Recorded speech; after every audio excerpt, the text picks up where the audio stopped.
Can you start off by just giving me a feel of how it is going into Friday for you right now? Well, yeah, this is the time of the session where things roll downhill quickly. I think we've had a number of significant battles in the House this session. Our members are tired but determined. Our primary focus is and will continue to be fighting back on bad bills. All of the terrible legislation we've seen come from the Senate. And some god-awful amendments we're seeing in the House. So, we are on high alert on these last couple days, barreling towards Sine Die. We have been championing legislation to address the real needs of Georgia citizens. I mean, look, this session can be described, I think, succinctly as the majority party coming up with solutions to problems that don't exist. The truth of the matter is that Georgia citizens care about the affordability of living. They are worried about the state of this country. They are worried about everything from Social Security to the Department of Education and how it's going to impact their children. They're worried about the fact that they can't afford rent, they can't afford to buy a home. We have citizens who cannot make a living wage. So we have put forth legislation designed to fix those problems. Many of those, in fact, all of those, I would venture, with the exception of a handful, did not even get a hearing. So it is another unfortunate session where the priorities that we believe really put Georgia families first continue to be ignored in pursuit of largely culture wars by Republicans. How does this compare to years past where we've seen a larger, pot of bipartisanship getting that passed? Would you say that this year is more partisan than what you've seen in years past? Well, certainly. I think that there are members of the General Assembly who view the legislature as Donald Trump's vengeance machine. They have spent an inordinate amount of time this session focused on Donald Trump's priorities, focused on harming, Mr. Trump's perceived enemies. The focus on Fani Willis has been extraordinary.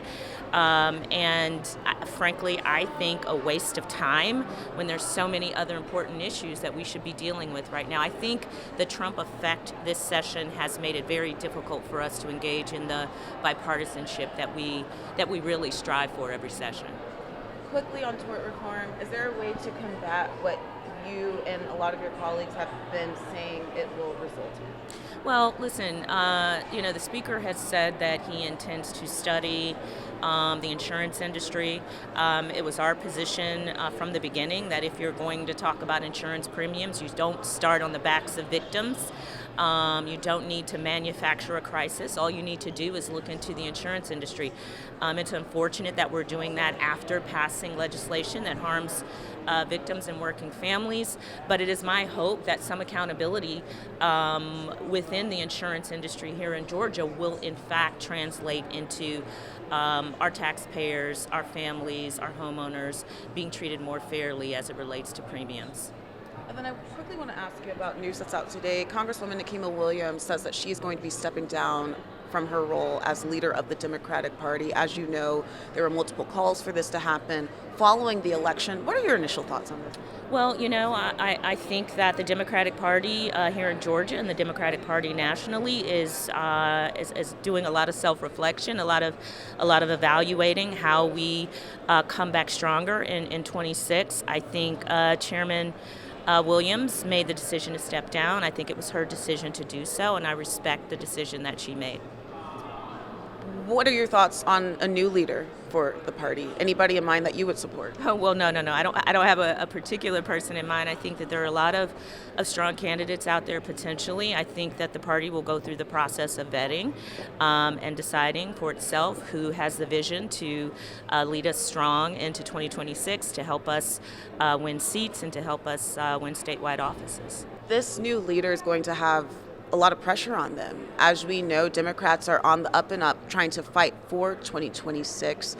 I mean, what is it going to take for this new leader of Georgia to bring Georgians together in hopes to turn it blue?